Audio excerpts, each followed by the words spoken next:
Welcome, clients and friends, to Wealth Maximization Group. Thanks so much for joining us. This is our Wealth Max Minute, and what I wanted to share with you today is my pet peeve is only 4% of people are retiring financially independent. Yes, you heard me correctly, 4%. That means 96% are not retiring with the amount of money they need in order to do the things they want to do. So, and that 4% statistic is actually documented with Brain in May of 2013.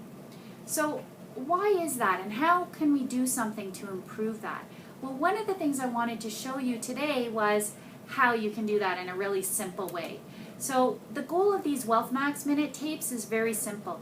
We want to make sure that you are going to be part of that 4% or get at least way closer to it. So we want you to retire financially independent, and we also want to make financial planning more fun, because you know what, people like to do things that are fun. They don't like to watch things that are boring. So we're going to try and make this that you're going to learn some things they'll put some money in your pockets and make things a little bit easier for your planning. So what is financial planning? It sounds like a really ambiguous term. Let's look at how a lot of people do their planning. So basically what happens is most people, before I do that, I'm going to show you what is this container in front of me. This container represents all the money that you're going to have within your lifetime.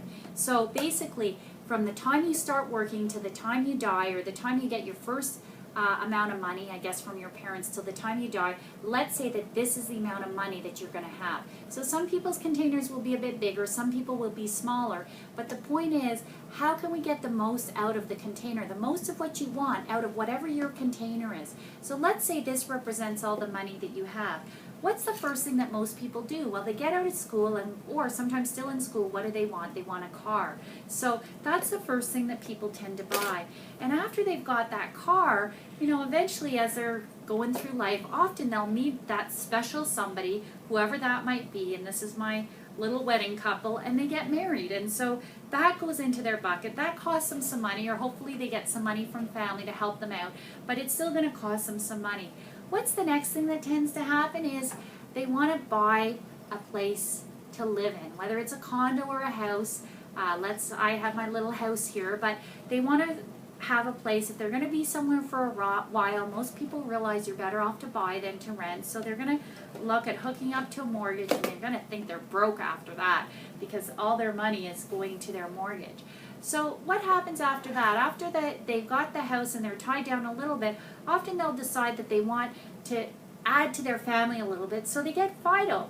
And they put Fido in their pot, and that costs them some money but brings them great dividends because they're really happy.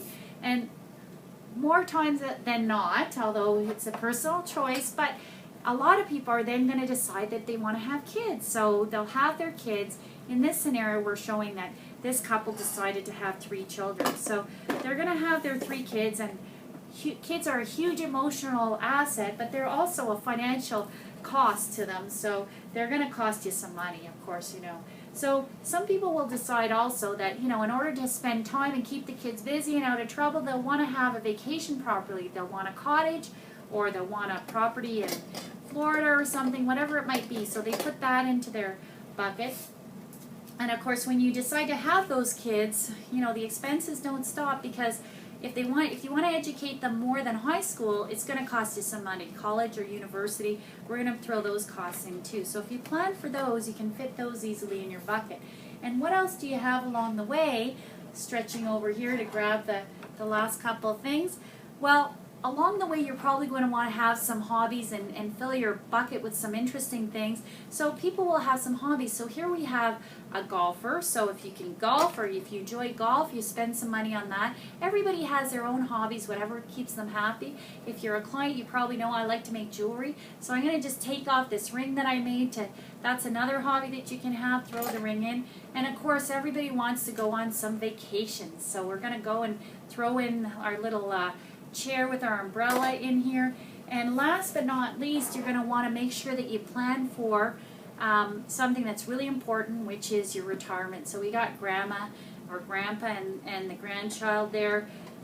So it's really important to plan for your retirement. So if you plan properly, you can actually plan to get all of these things. let's shove them in here a little bit.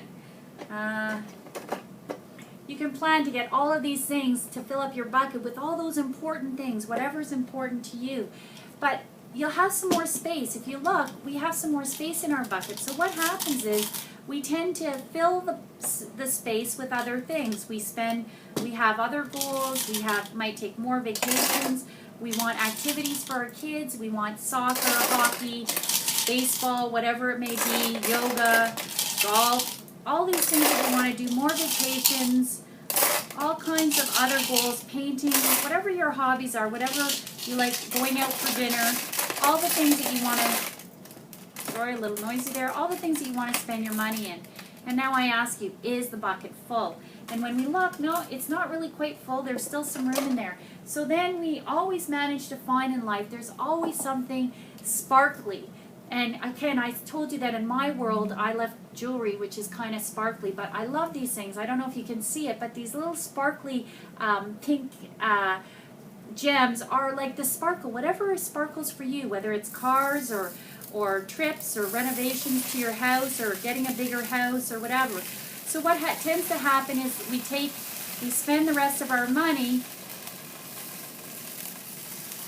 till we've spent all of our money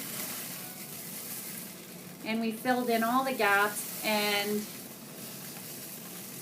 in our lifetime we've gone and spent all of our money to the point where we've pretty much filled up our tank.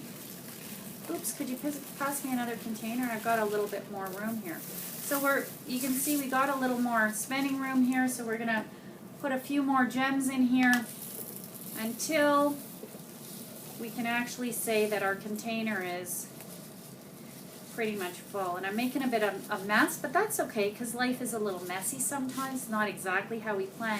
So the bottom line is, if you planned well, the whole idea is, if you planned well, you're going to be able to get all the important things into your life with the income that you have. But let's look at reality now, because reality is not necessarily always exactly like that. And the reality is that often we don't really plan everything out. And I want to show you what happens more often than not. So we're going to take out some of our stuff here. Get our little figurines. There's our golfer.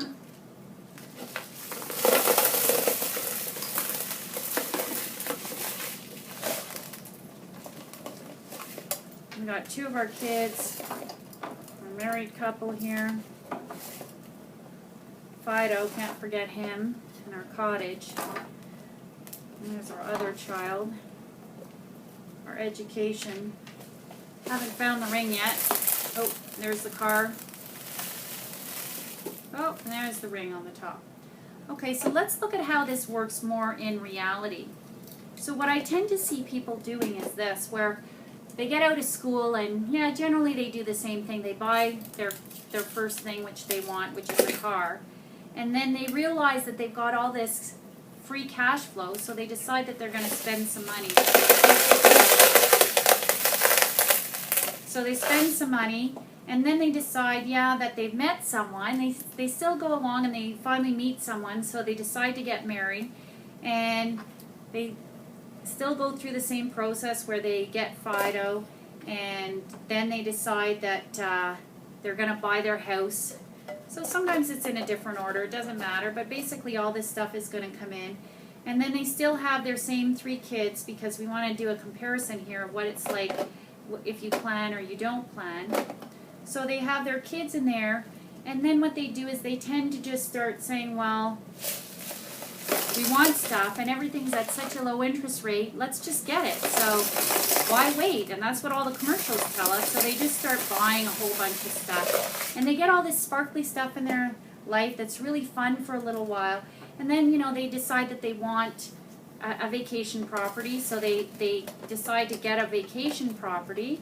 And, you know, well, we've got those kids, so they still know that they need to educate the kids, so we're going to put the kids in there, their education. But And then they want a whole bunch of other stuff. And like I said, the commercials say why you should have it all now. So they buy all this stuff, they buy the lattes, spend all the money, and then they still want to have some fun. So they do their jewelry. So I'm going to throw my ring back in there, and they have their golfer. So they're going to golf, and they're going to take their vacation still. So they get their vacations in there, and even if they have to fight, they make sure they get those vacations. Sometimes they take them before they can afford it.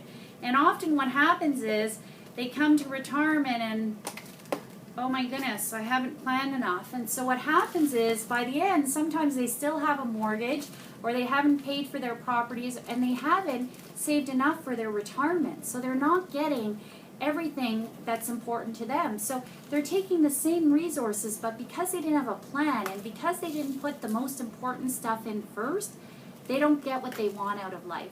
And we all know that when we're in the office or at home and we have a bunch of big projects, if we don't plan the big projects and start with the big ones and just fill in with the little ones, we often don't get to the big projects. So what our job is to figure out what's important to you. Is having an investment property? Is it having a great retirement with a certain amount of money? Whatever's important to you is what we need to focus on. So my question is, have you lately, have you figured out what really is important to you? What do you want to make sure that you get into your bucket? Have you put a price to it? Have you figured out, we can help you figure out what with inflation, what it's going to cost you, etc.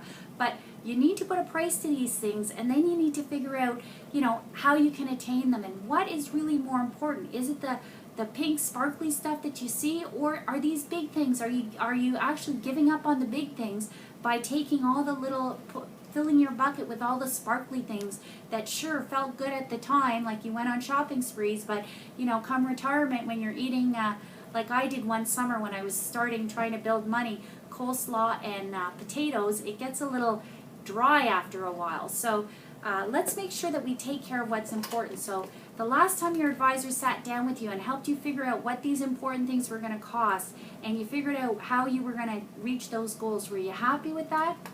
So all I can say is thank you so much for joining us. If you like this video and you think it was useful, please share it with your friends. Please share it with your kids. We want to make sure that more people reach that 4%. Let's bring that 4% up, because that's a pathetic number. I want all of you, if you're my client, I want you retiring financially independent. And please stay tuned for our next Wealth Max Minute, because our goal is to do, like I said, a bunch of Wealth Max Minutes that are fun so that we can share with you and help you get to that 4% faster. So have a great day, and thanks for joining us.